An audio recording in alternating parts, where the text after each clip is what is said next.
Hello and welcome to the Millennial Book Junkie. My name is Monique and today I'm going to be talking about all the books that I read in June. And I have to say, this reading month has been unlike any other reading month that I have ever had. And the reason is because I have read the most books that I have ever read in my entire reading life. Like in my entire reading life, I have never read this many books in 1 month. I am a very slow reader. I can barely finish 5 books in 1 month. And that is if I've got like a ton of time. And if you'll notice in terms of my new setup, I did not have a ton of time in June because I moved. My husband and I moved from where we were to a new place and it's great. I love the setup. I love the lighting. It's all wonderful. But there should not have been time to read as many books as I read in June while I was moving. Not sure how that happened. Maybe because I was just trying to escape the fact that packing and moving is so terrible and I just decided to read my life away. I don't know what happened, but I was pretty much gone from BookTube all last month or part of last month because I was moving, and I somehow managed to write way less than normal and read way more than usual. So that just goes to show you, I guess, where my head was at. So how many books did I read in June? I read 8. Oh my gosh, I have never read that many books in my entire life. Now, this is small potatoes compared to the number of books that a lot of people read, but I have never been able to surpass 5. So this is kind of amazing. I am just still trying to process all of that. That is a lot of books. And somehow I was able to fit in a reading vlog. I did a 2-star thriller reading vlog where I read 2 books. I'll link it up above, but like, how did I manage to do that, edit that, publish that, and read 8 books and then move at the same time? I'm just still confused by it all. So I read 2,911 pages in June. I read all fiction and my average star rating was 4 stars. So let's talk about the books that I read in June. The first book that I read was None of This Is True by Lisa Jewell. This was my very first Lisa Jewell book. This book follows a very successful podcaster named Alex, and on her birthday, she runs into a woman named Josie who also tells her that she's celebrating her birthday and they're turning the exact same age. So they are birthday twins. Well, Josie seems to be a little bit unhappy with her life, whereas Alex is like this very successful podcaster and she's like living it up, celebrating her birthday. And Josie seems to become very interested and obsessed with Alex. And so over the course of the novel, Josie finds ways to insert herself into Alex's life by asking Alex to interview her, Josie, for Alex's podcast. And so they start working together and eventually things just start to get a little bit weird. Josie starts doing things and saying things that Alex finds a little bit weird, especially as she's interviewing her and learning more about her. And something about Josie makes Alex very uncomfortable, but Alex just decides to push through all the way and see where it goes. And it definitely goes down a very windy road, and at the end you are left shaking your head and kind of wondering what the heck just happened. You kind of question what is true throughout the whole book, and I guess that makes sense because it's called None of This Is True. So I had a really good time reading this book. Like I said, my very first Lisa Jewell. I was really excited to see what kind of writing style Lisa Jewell had and like what kind of books she wrote, and I definitely enjoyed this book. I think though, for me, the payoff at the end wasn't really a payoff because I think I was just still confused as to what really happened. And there was so much information of like about Josie and like twists and turns that the book was taking that I just kind of was like, I don't know. I was just really confused by like what had actually happened by the end. And I really don't like that feeling. I really like to kind of have some semblance of like what happened by the end of a book. And I really don't feel like I got that at the end of None of This Is True, but I did enjoy it. I couldn't put it down. This is one that I got from the library, and I really enjoyed like the escapism that I had with this book because it was really interesting trying to see where is this going, because Josie was so odd. She was very strange, and her characteristics and the things she said and did, you just wondered, like, what is going on with this woman? Like, what is going on with her? And so I just felt kind of like at the end, I just didn't know what really happened. So I don't know. I had to talk to a few people about this one because I was really confused. So I gave it a 4-star because it was a lot of fun. I enjoyed it, and I will definitely be reading more Lisa Jewell. This one, I think, just at the end, I was like, what just happened? And so I think that was what warranted it to be a 4, but I will definitely read more Lisa Jewell in the future, for sure. The next book that I read in June was We Used to Live Here by Marcus Klewer. This book is about a young queer couple named Eve and Charlie, and they decide to renovate a house. Well, after their first few weeks there is this family that comes knocking on their door saying, hey, can we come and look around the house? We used to live here. And this is always really weird. You never want to let strangers into your house, but, they decide, okay, we're going to let you into the house, and, they don't really want to, but they're just trying to be nice. So they let the couple into the house, and then weird things just start happening, and the house itself is very strange. They start noticing really weird things about the house, maybe seeing things, hearing things, and the family that moves in has kind of a weird attachment to the house that doesn't seem right. And also, they're having a hard time getting them to leave. So that always is kind of an interesting dynamic. So this book goes down a lot of twists and turns, leaving Eve and Charlie very confused about what is going on. As you're reading this book, you are trying to figure out what's going on. Between the chapters, there's like little bits of documentation. I always feel like they're like little bits of evidence that is shared with the reader about kind of the background of the house, about other people's experience with the house, about stuff going on in the neighborhood nearby. And it's all supposed to kind of like come together and help build the story of like what is really going on with the house. And this book was part of my 2-star thriller reading vlog. And so if you watch that, you already know all my thoughts on that book. I gave it a 3.75 star. I enjoyed it, but it was kind of like, I don't think there was any answer at the end as to what was really going on. That I do feel similarly to the way I felt after I read None of This Is True. I was kind of like, so what really happened? And I think that was kind of the reason why I gave it a 3.75, but I really did enjoy reading it. And I wasn't as upset about not being able to figure out what was going on as I thought I would be. I was actually kind of okay with it. So that was a really fun one. So I don't know, this is a good read, 3.75.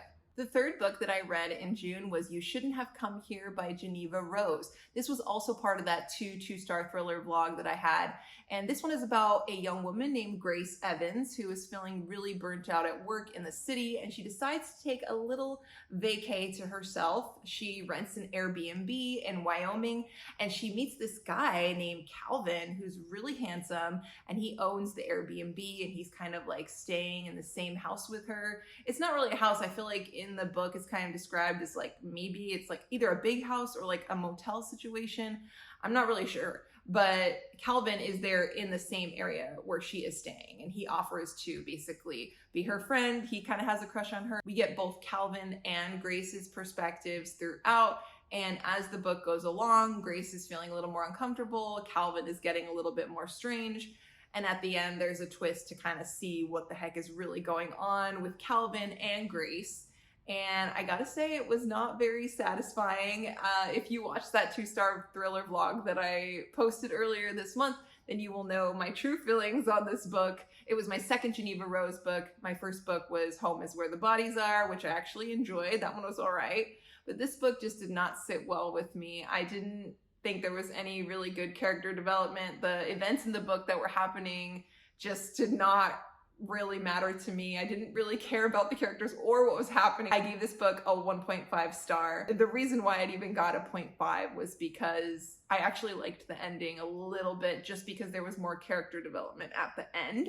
So that was an interesting read. I'm gonna be a little bit more wary of reading Geneva Rose books from here on out.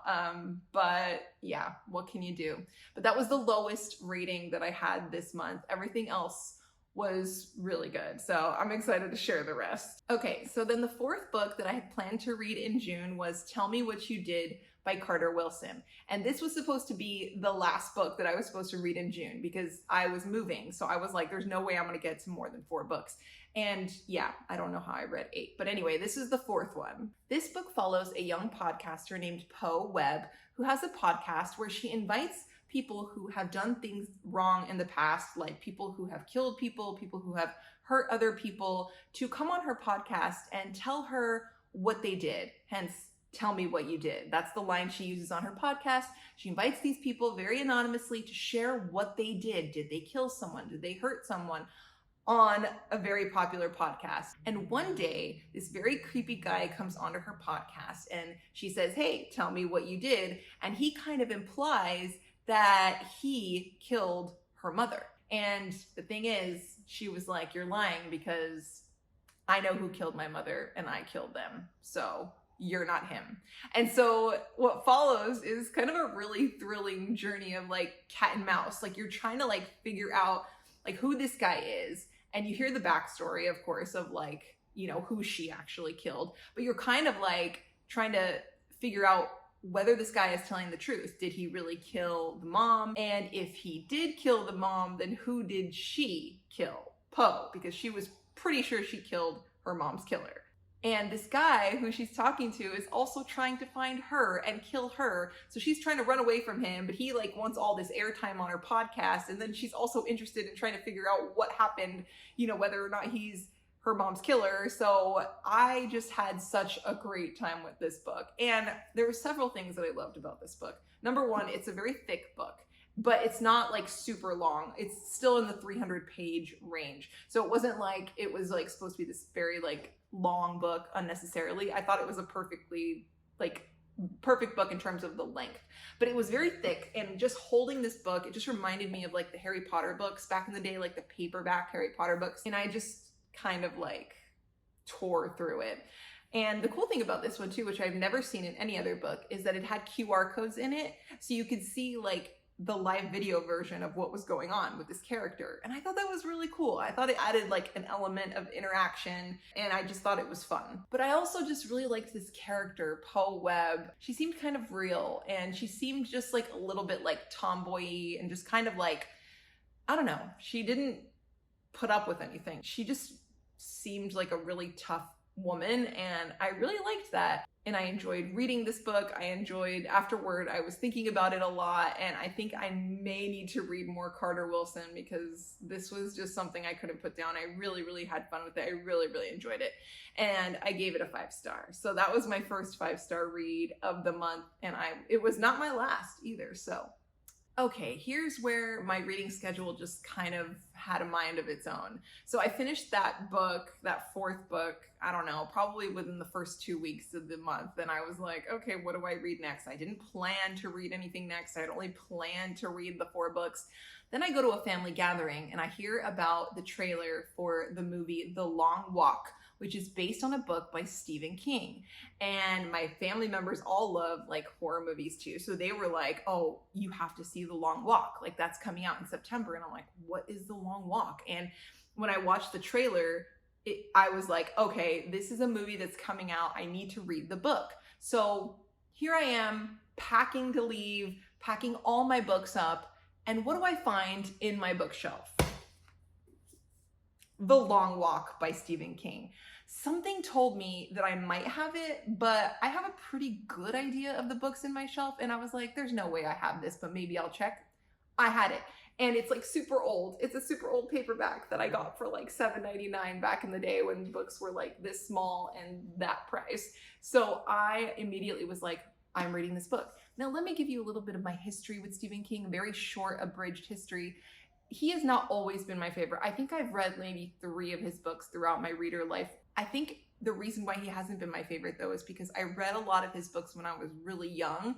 And some of the language and some of the vile, vulgar language that he would use just didn't sit well with me. It kind of grossed me out. And I don't think I could relate as much as like a very young millennial girl. So I just felt like it was scary and weird, and the language was always too adult for me. So I haven't read a book by him in years because of this, because I was always kind of a little turned off by the way that he would write. And I never felt his books were like all that compelling. Well, that was like, I don't know, 15 years ago when I read my last Stephen King book. So I was excited to give him another try, and I'm so glad I did. So the premise of this book is about 100 young men who every year walk the long walk, which basically means they walk until there's only one of them left. So if you don't walk, they kill you. Some army officers are like following along on, I forget what it's called, but this like army car with guns. And if you don't keep the pace of 15 minutes per mile, you get a couple warnings. You get like maybe 2 or 3 warnings. But if you don't walk consistently at that pace for that long, you get shot in the head, and that's it. And at the end, the last person standing gets a prize. I think it's like a money prize. So every year, 100 young men participate in this long walk, and every year 99 of them die and there's only one left. So it's called The Long Walk. So this book is, like I said, becoming a movie in September. So I'm going to do a movie book comparison when that happens. But this book really gripped me and it freaked me out. Now, naturally, it was written in the 70s. So it was actually originally written as Richard Bachman when Stephen King was writing under Richard Bachman. And the language was still vulgar. But aside from that, like the story part of it, just like the idea of these young men knowing that they would die if they stopped walking was just like something that sat with me as very severe, traumatic, and enthralling, like very interesting. And so one by one, these young boys are getting shot, obviously, for not walking. And it really just made me depressed and sad, and also turned walking for me into like this potentially life-threatening thing. And I love walking. So I don't know. I love when authors can take something that you do every day and just make it scary. Stephen King definitely made me rethink walking and just doing anything to the extreme kind of thing. Like walking is a very simple thing, but taking it to the extreme, like what does that do to the body? What does that do to the mind? And these young men are just walking, and I kept updating my husband. I was like, they're at 25 miles now. They're at 53 miles now, you know, just walking to your death. I mean, can you imagine? This book had me. I gave it 5 stars just because I am in love with the story. And I actually really liked the ending too. It just left me feeling a little bit anxious and scared, and just, I don't know. I even had a nightmare too while I was reading this. I just really, really enjoyed it. So don't let the language turn you off too much. I would, if you do read it, I would just focus on the story aspect of it and like what is going on with these young men as they are walking to their death. I just can't even imagine. I cannot wait for the movie to come out. I had such a good time with this. The next book that I read in June was Pretty Girls by Karen Slaughter. Oh my gosh, this book. This book follows 2 sisters, Claire and Lydia. They are both, you know, at the book start, they're both in like maybe their late 30s, early 40s, and they haven't spoken to each other in a long time because they kind of got divided when they were younger. They had a falling out. Their sister went missing when they were younger, when they were like teenagers, and she was never found. So it tore the whole family apart. It tore them apart. It tore their parents apart. And later, in like 20 years later, one of the sisters' husbands dies, and she's kind of left wondering what the heck happened. She reaches out to her sister after not speaking to her for 20 years. And they kind of get involved in figuring out what was going on with Claire's husband. And they also are trying to see like what happened to their sister, because what happened with Claire's husband kind of ties into what happened with their sister who went missing all those years ago. And so they're bringing up all those old feelings from back when their sister went missing and they couldn't find her. And then, you know, of course, Claire is grieving her husband and they're trying to resolve their differences as sisters to kind of work through and help each other out. And it is just so emotional and so dark. This is my very first Karen Slaughter. I had a lot of milestones this month. First Lisa Jewell, first Karen Slaughter, both prolific writers that I've always been wanting to read. So this book, though, was very dark. I mean, so dark to the point where I was just like, oh my God, I had to put it down a few times because it was just so uncomfortable to read, but it's definitely my kind of book.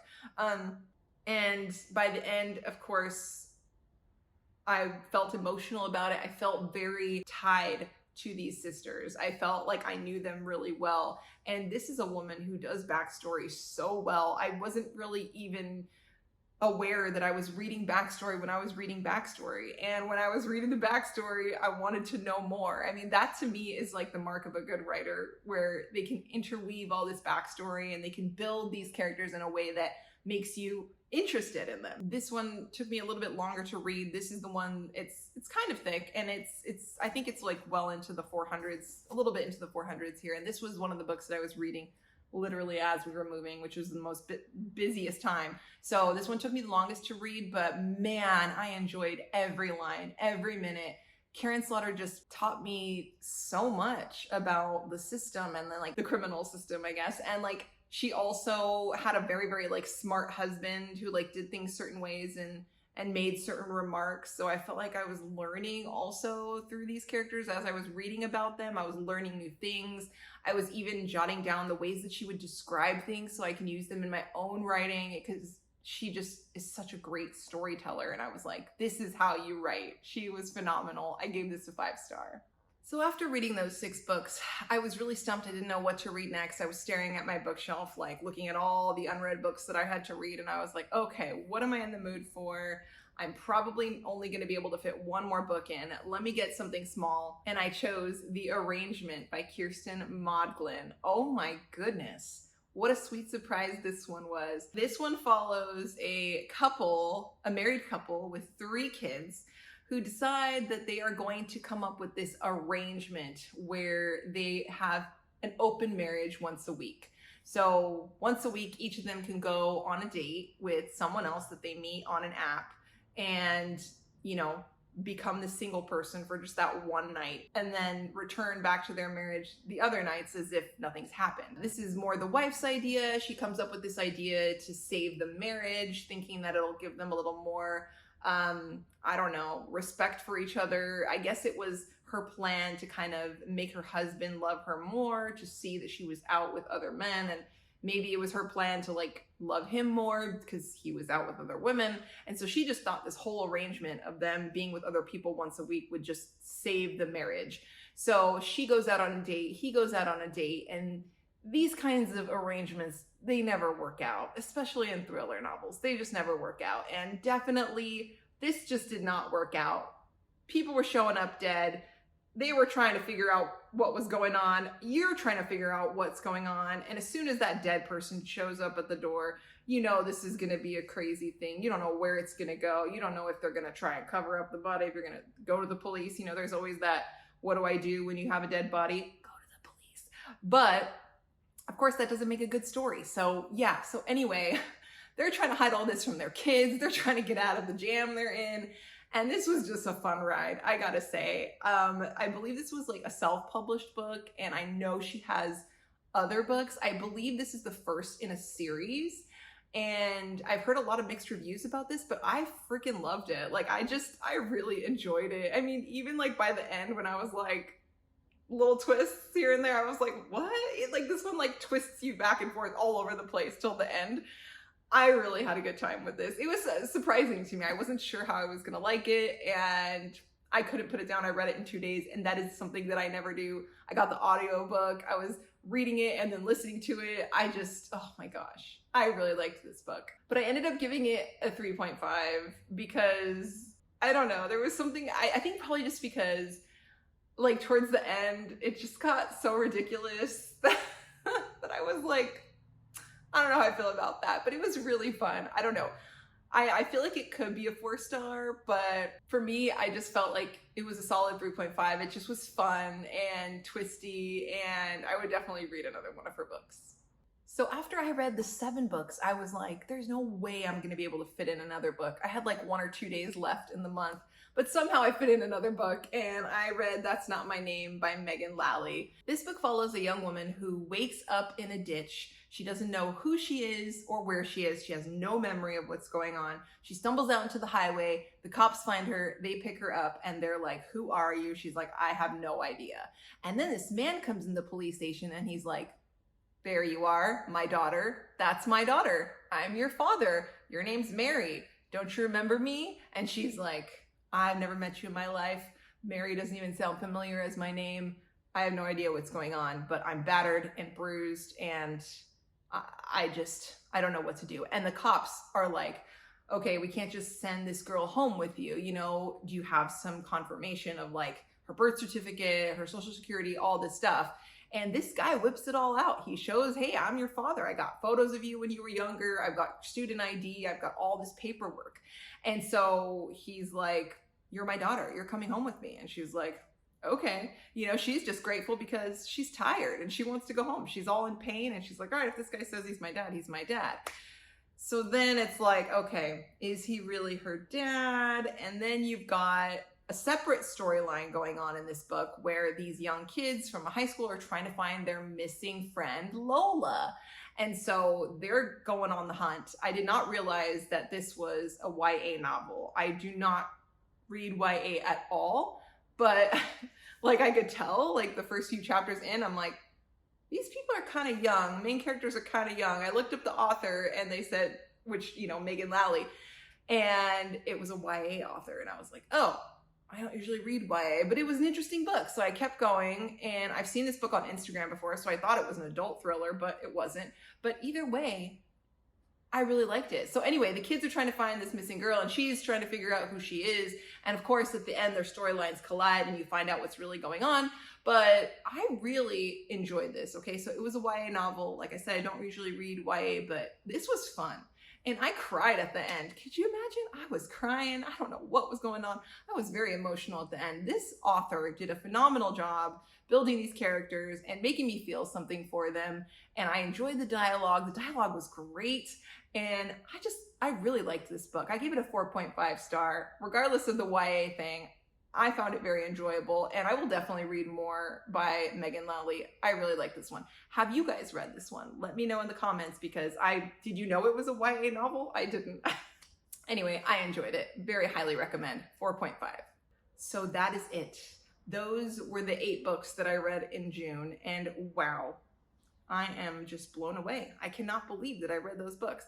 At any rate, what books did you read in June? Which ones were your favorite? And have you read any of the ones that I've just read? They're pretty popular. You've probably read at least one of them.